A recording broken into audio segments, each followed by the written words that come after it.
What is up, everyone? Good afternoon. We've got Matt joining us from CPE in Vegas. Oh. How's it there? Hot? Is it getting hot? No, it's actually cold today, so it's back and forth. But it's Okay. just that I think I walked 27,000 steps yesterday, right? Yeah, Like it that's how it was. goes, man. You gotta walk everywhere Oh, in Vegas. yeah, yep, But no it's doubt. always really hot for Black Hat, so we'll see how that goes. Well, welcome everyone. This is I don't know what this show's called, man. It's in the know, whatever. We're gonna try to do this at a better cadence, but we're gonna cover some news. We have some big news to cover today. While we do work for Pax8, we are sort of giving our own take. Representing ourselves here Exactly, in yeah. this scenario. But There we we do want to go. give our own take on this piece of exciting news. I may or may not have stolen this from Pax8 social media, but I love this video and I want you guys to see it. So let's roll. We're here to announce an exciting partnership and relationship with a new vendor. We look for best-of-breed products that are built for the channel first or channel ready.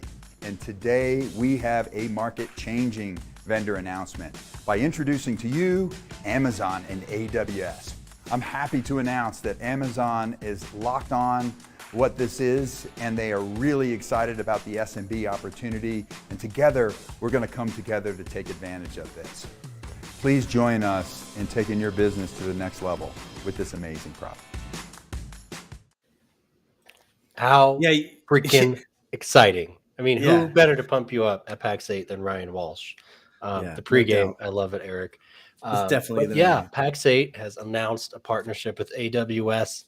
And, I'm sure those of us that work at Pax8, we have to hold news in for long periods of time. So I'm super excited to be able to chat. And I'm not great at that, but I did my absolute best. They said Right. something about losing a toe, and it just got really serious. And so Exactly. I've been They good gotta about they gotta turn up the heat. But Pax8's bringing AWS, and this is super exciting news for this multi-cloud future we want. And Amazon really jumping in with us into the SMB market. I'm super Yeah. pumped about it. Matt, what are your thoughts? Where does this go first? But before we do that, there is Yeah. a Pax8 webinar that we do want you to attend because people way smarter than us are going to share the details of how AWS with Pax8 is going to work and all the Yeah. important things you need to know. Yeah. So We that's going to won't be next spoil month. that show. Yeah. Yeah. Yeah. So I've made a short link. It's not sponsored. It's my domain because it's short and easy for you to type. So I'm going to drop that here for you to see. But Matt, first thoughts. I mean, I think it's prescient, right? And it's a little self-serving, but I think when you start thinking about cybersecurity and you start thinking about like the conversation of I am going to adapt some type of a cloud strategy, right? You know my thought process. I'm much more of a SaaS slash IAM dependency with some extensibility into other SaaS programs and right. So my model is kind of not that way. But think about what when I've used AWS, I love it. Brian Wheeler, yeah, AWS, bro, for real. And I am V. Like I want to say that I am VEIT. So like this dude was definitely in my presentation. Epic. I did a presentation for Visual Edge IT at their sales kickoff, and they were like amazing. But they kept having me. I had the opportunity to go. I am, and then the whole crowd had to say VEIT. It was Oh, that's amazing. awesome. Like you can't give me a remote control. You can't give Right. me that kind of power. I used it like 9 times. So back to the point though, if I was living in a world where I, as a code producer, as a vendor, as one of the people that we do business with, as a MSP that's driving their own capabilities internally with their own code, their own low code, no code, kind of implementations across things, then or API centric methodologies. But I think if I was one of those individuals, and when I was one of those individuals, I had 2 clouds. I had one cloud that was my SaaS identity provider that was owned by one team that was my security team that did all the provisioning of users. And guess what? I had an AWS cloud where my function as a service applications, my WAFs, my extensibility for my tool sets lived in another person's purview in Right. another cloud, dependent upon the identity from the first, but not in control of it, which meant I had this Right. separation of duties capabilities that was able to be done. And so like essentially, I think that this is amazing. I think some of the things that I won't get into because I don't want to spill the beans about why we're doing this are the very reasons anyone partners with a Pax8, in that kind of a fashion. So I believe this is really Amazon's awesome try to extend the understanding that we know we have a place in this world. Our function as a service game is way stronger than a lot of other providers out there. Right. And I actually had one of the most interesting moments of my life while I was here at this show. I was headhunted by Alibaba Wow. Cloud. Like they Okay. specifically waited around for me to finish a conversation for about an hour. And she then approached me standing there and saying, "Hey, I want to talk to you." And like, I'm like, there were 12 other people you could have talked to. What is this? Anyways, I digress. But I do think this AWS play is just more in this vision of where we're heading and where the world's kind of heading, that if we're going to do cloud, we need to be smart about it. We need to be Mhm. hybrid. We need to understand where our world lives, define where our data lives. So I guess it's hard to believe I'm pretty stoked about this and have been for the last 6 months when I couldn't talk about it. Yeah. So thanks for asking, Dom. Like I'm stoked about this. This is huge. Yeah. Yeah, I'm feeling the same way. I'm a big fan of multi-cloud workloads for reasons you mentioned, right? But I think also just having redundancy or different capabilities like you're talking about. I've built things in AWS that I simply couldn't build in Azure only because it's not Azure's focus, right? What I was Yeah. building is not what Azure was built for. Yep. So Ephemeral having the ability to bring both to workloads, your a lot of the party is huge. things. Yeah. Yeah, like ephemeral workloads, things that you can bring. AWS is really good at it, but there are some gaps, right? There's things in the billing space. There's things in kind of how they predict your world that we kind of are pretty good at. So, Yeah. So please, it's one of those I'm gonna things put down that the link road, up right? one more Yeah, time. please This do the might be the most AWS. number of times I've plugged a link, but You've been super pluggy on this, like I for have been, sure. You but definitely have been I pluggy. think this webinar is going to be worth your time, especially if you have any interest in Amazon Web Services. I Yeah. know the crew that's going to run it, and they're amazing. Um, that's it. That's the headline today, AWS. So let's move on. We were talking before the show, and you did math because you're a better math guy than me. Some $10 billion entered into the channel Austin in the Roberts last counted on his 2 hours. fingers and toes on that. So I have it on good Wow. authority. It's Okay. over 10 billion. Got Yeah. it. More than $10 billion has entered the MSP space in 2 days via two large acquisitions. Yeah. So let's It's talk about crazy. that. What does that mean for our industry without really going into specific acquisitions? But what does that mean? Well, it's one of these things where when there is opportunity, there is a lot of things that come with it. And so what I would say is that you look at that private equity, but it's really just the spear tip of the vanguard that's already been here, or the end of the vanguard that's already been here, in the sense that Right. if you took this one thing, Dom, I'm going to hand you a $2. Let's make up a fake bill. I'm going to hand you a $3 bill. If you Hmm. put that $3 bill in your pocket and maintain its integrity and don't get it torn, you Right. will now have a $10 bill in your pocket. And every time you place a $3 bill in your pocket, you will have a $10 bill. If you told that to a private equity person, they might have to go clean up, like Right. legit, Right. right? Like on one way or another. And so I think the interesting part of that is that if you look at what's happening in our world, and has been since probably 2018 or 19, is that you have the first time this very categoric step chart of what someone's worth. An MSP that makes $6 million in revenue, or $5 million in revenue, or $3 million in revenue has a set EBITDA multiplier, right? If that's $3 million in revenue, it might be 3 times EBITDA. If that's $6 million, it might be 6 times EBITDA. And those don't go linear, but the point is they're set numbers. And I say might be because people that are closer to this will know the exact numbers right now. But if you took that to a $10 million entity by bolting those together, you would hit this new watermark where everything underneath it is now worth 10 times EBITDA or Right. 15 times EBITDA. And so as you start getting in that, you're seeing massive droves of private equity come in, because every time they put a $3 bill in their pocket, they get a $10 bill. And that's times Right. millions of dollars. Right. So Right. we're seeing that. But what comes with that is, income expectations, a lot of poison sometimes, especially in, code development models. But in a world where you're looking at efficiencies, efficacies, and customer service ratings and the things that MSPs think about, private equity is probably a good thing. And then if you take that to the vendor space, private equity often means the funding necessary to overcome this. And I'll call it what it is. You have a maturing MSP. The people listening right now on this MSP are maturing. If you look at some of the recent responses to these acquisitions, it's been, I'd say immature, maybe even in some cases, but it's been a mature response to understand their world and what's going to happen when they pull this lever, because they're getting good at that. We might want to touch on a couple of comments. Scott, for sure. Exciting Yeah. stuff. Thank you so much. This has been, Super I pumped. didn't do this work. We've got the people inside the organization that are just crushing it to make this happen, and it took a lot. So it's awesome. Alan Miller says, as long as the investments are focused towards growth, not value extraction, it may not be terrible.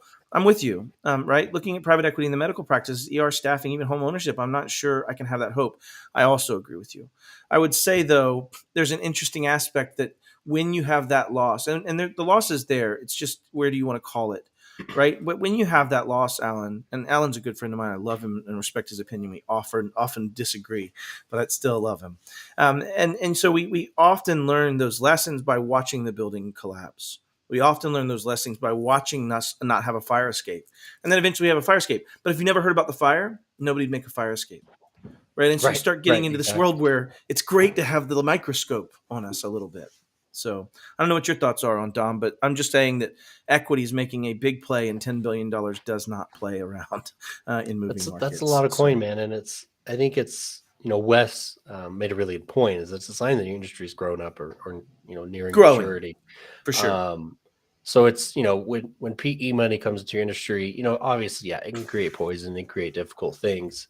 And that's frankly just the nature of the beast, right? God bless our capitalism, right? And we love it, right? But at the same time, I think there are growth-minded investors in this market looking to create something great, right? You made me spark up. I get, I get tangential, but I actually remember reading quite recently that they were talking about, it was in a private investors kind of group, but they were actually starting to talk about adding not only just the performance of the company to this conversation, but in their investments and due diligences, their cybersecurity postures, their response, their breach load, the things they've done in the past, the things they've been, and they're being forced to because the news is driving it down their throat, right? And so it seems like we're going to see the scope in combination with this maturing MSP. MSPs themselves are getting much, much, much, much more mature and understanding. And I think in any market, no matter what it is, I don't care if you're making widgets or paintballs, like in any market, if you have a low maturity consumer, then the overall product doesn't mature. Right. And it comes to give the people what they want. Well, the problem is these people don't necessarily know what they want yet. And now they're figuring it out and they're saying it. And the people that I respect in this channel are my peers that are now standing up and saying, this isn't okay, vendor. And I hope these fresh influxes of capital drive that. So, I know you're still in your temporary office, so I'll tease you about it, but you might have kids around. I do. Don't give away these secrets. No, I think, I don't know. I'm excited for it. I'm nervously excited for it. We also saw our first unicorn MSP, right? Which was really cool. A pretty cool unicorn vendor that I might know and love. I know. We won't name names. Who just made unicorn status? We won't say it. It's what a week. But yeah, I think it's very interesting to see that our market exists, frankly, right? Like it didn't exist in a lot of eyes. Like MS Who, how much of the technology sector at large knew about the channel. Even if you look in the cyberspace a few years ago, right? It wasn't a thing. And now we're finally to a point where the cyberspace and the PE space and other spaces pay attention. And now we're going to see, regulation come in as a result of that. We're already seeing it with CERCIA, right? Right. Yeah, CERCIA already poked that in there. If anybody's not familiar, we had a long form on this, but CERCIA is the Cyber Incident Reporting Act for Critical Infrastructure of 2022. It got brought into an omnibus bill, but it was first defined in there, MSP. There is no word MSSP, just MSP in that. Now they talk about security services, but they define it as your service provider. And what's great about that is it really answers the question of, do I need to deal with security? And the answer is yes. And so you have all of these forces, right? Like in the way I like to think of this conflagration of different troops meeting on a battlefield and their capabilities are being brought to bear in the right place. And so I think that a lot of what we're seeing is like a lot of this coming forward. You have a maturing MSP market and consumer that's standing up and maybe putting 900 frowny faces on something in perfect succession, right? And you have these people that, and take it for what it is. I don't know that I agree with that statement, but I thought it was hilarious. But I would say, as you start seeing the maturation in their capabilities and understanding, you'll see the same maturation in their requests and their demands. And as you see that, then the vendors that can be agile and overcome the mountains of tech debt, the mountains of things that exist back there. And so I think with that additional set of eyes. And I know enterprise doesn't have this solved. I don't want to lie to you, ladies and gentlemen. Enterprise is still in the same boat. They make the same stupid decisions. They deal with the same stupid things. But I would say that as we see all these forces come together, we really could be in a very Renaissance time frame, if you will, for our industry in a way that we can be the tip, the vanguard of delivering, security and making people better with the same hockey sticks as their Well, competitors. and making right? businesses overall better, right? That's always been my 100%. shtick, is that, Yeah, the the capability. SMB is the huge majority of the U.S. economy, and I'm sure it's true for other world economies. So this hopefully, and I think it will. I think there'll be some speed bumps, but I do think the end result of this will be that the MSP channel is more equipped to better businesses, right? Better the core Yeah. of economies. Well, I think that was it. I mean, I think That was everything from my list. I mean, there's some stuff that it's not public yet. I can't talk about, not related to Pax8. we're gonna have for a another couple of show different fronts. real soon, Yeah, but we will. Yeah, some yeah, we will. exciting stuff Unfortunately, coming. But So- we're super excited. We wanted to. Oh, make we did sure have that one more thing. Holy did. crap! Do you want to see Dom and What do we I? Do you want to talk about that's right. modern? Do you want to live in a world where we talk about boot camp and modern office and securing modern office and delivering it to our clients and making them better? Like, please come to our actual boot camp. It's coming up. What date is that, Dom? Do you have any of that info? May A link or something? 24th, 25th, live and in person in Denver, Colorado. I'll put a link, another link. Man, I'm plugging a lot of links today. I promise nobody's getting paid on these. Yeah, we're not trying to get hard on putting up these out in the paint, but we seem to be. Short links make life easier. You can type them. It's the whole thing. But live and in person, if you've been a Pax8 partner long enough, before the world blew up, you hopefully have been to one of these. Refreshed agenda, but it's our Modern Workplace Boot Camp, formerly M365 Boot Camp. We would love to have you.